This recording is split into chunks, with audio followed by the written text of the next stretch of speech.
É de se estranhar que num país que viveu uma época de desenvolvimento tão pleno, vejamos chegar ao poder um projeto político abertamente segregacionista e que prega a manutenção de desigualdades. E quem discorda desse tipo de opinião já vai fugir do vídeo. Mas não dá pra dourar a pílula pra gente falar de um assunto tão complexo e perverso quanto a desigualdade social. Meu nome é Thiago Cabral, sou psicólogo e escritor. Bem-vindos ao meu canal. Se você gosta de ver psicologia social relacionada à política, à cultura pop e a vários outros assuntos, já se inscreve no canal, que hoje nós vamos falar a quem interessa a desigualdade social no Brasil de 2021. Quem ganha com isso, de onde que vem esse projeto, porque é um projeto, e eu vou tentar esclarecer essa minha visão para vocês ao longo desse vídeo.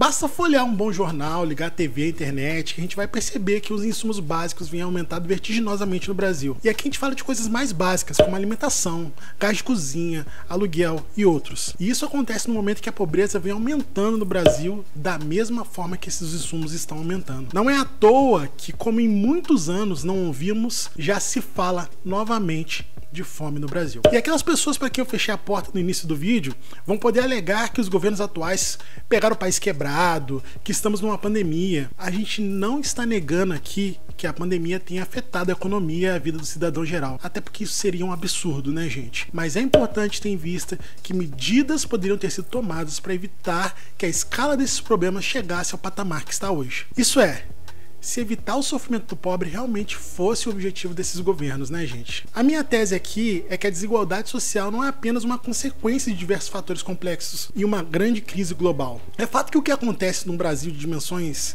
continentais nunca é simples. E a gente apontar vilão que nem um bicho-papão é uma armadilha. Mas aqui a gente quer acusar que existe sim um projeto de manutenção da desigualdade social nesse país. E um dos maiores indícios desse crime é a motivação para ele. Existe uma motivação para esse crime. A sociedade brasileira foi erguida sobre a segregação, gente. Então, por que agora seria diferente? Nós temos um país que escravizou milhões de pessoas e que ainda hoje tem marcas profundas desse processo e suas relações de poder. A escravidão do corpo negro, que desumaniza, não pode ser simplesmente apagada da história, gente. Não é à toa que vemos essa mesma relação social se repetindo nas estruturas da cidade, onde geralmente quem é preto e pobre é favelado e sem recursos, e quem é branco e minimamente abastado já se tem uma condição de vida melhor. Muitas pessoas ainda nascem e são criadas sobre uma cultura que prega a diferença, e uma diferença do pior tipo possível, aquela que a gente não consegue contestar, porque a gente não pode falar sobre ela. O sistema social colonial deixa marcas em qualquer sociedade, gente. A necessidade de se referenciar uma capital do outro lado do oceano, de onde supostamente emana uma civilização e, portanto, toda a sua cultura e conhecimento,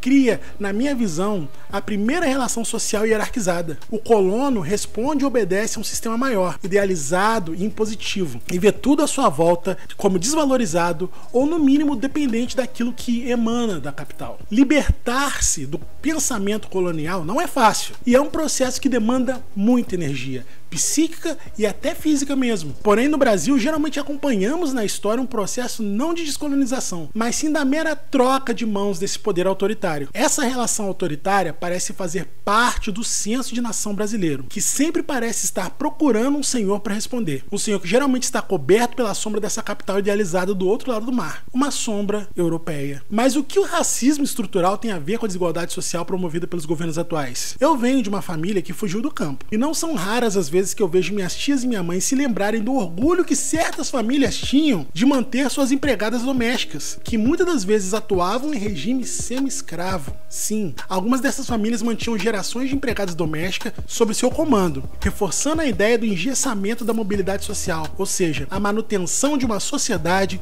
onde quem nasce rico morre rico e quem nasce pobre morre pobre. Talvez a nostalgia da ditadura que ajudou a eleger Bolsonaro seja um reflexo da nostalgia dessa falta de mobilidade social, que era mantida por uma desigualdade tão grande que fazia, na cabeça do negro e do pobre, ser razoável trabalhar em troca de comida. Tanto a ditadura, quanto infelizmente em 2018, vimos um clamor da sociedade pela manutenção da autoridade que mantinha cada um no seu lugar. Mudar a ordem da sociedade e abalar a hierarquia social é uma visão que causa pavor em quem detém o poder no nosso país. Isso porque, geralmente, aqueles que detêm o poder ainda são os herdeiros do poder colonial que era mantido por essa sombra da capital além mar. Sim, o poder do Brasil não é solidificado pela meritocracia, como pregam os neoliberais, mas sim por uma hierarquia que remonta à colônia. Não é à toa que se juntam aos órfãos da ditadura os monarquistas, os religiosos ultraconservadores e toda a corja que vê na manutenção da hierarquia social a manutenção da própria situação de privilégio. Então,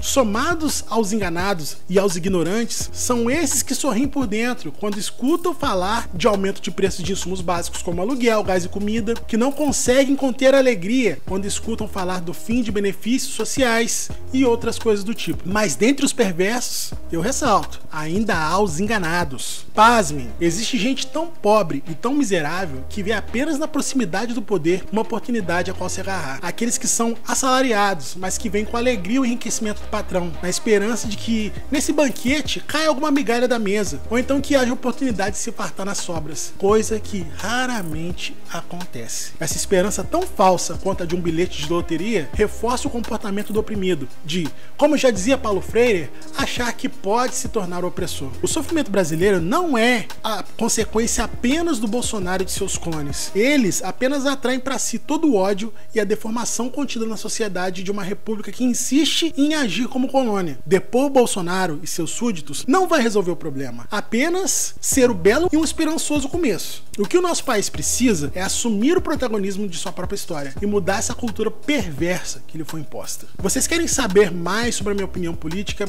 mais sobre a visão da psicologia social sobre a política brasileira, sobre tudo que acontece? Se inscreve no canal, ativa o sininho, porque eu não tenho data para publicar vídeo, eu publico quando eu posso. E esse texto é um texto que tem no meu blog www.thiagocabral.com, onde você pode encontrar muito mais textos que nem esse, que a gente discute sobre vários assuntos que vão de cultura pop à política. Enfim, obrigado por assistir até aqui e tchau!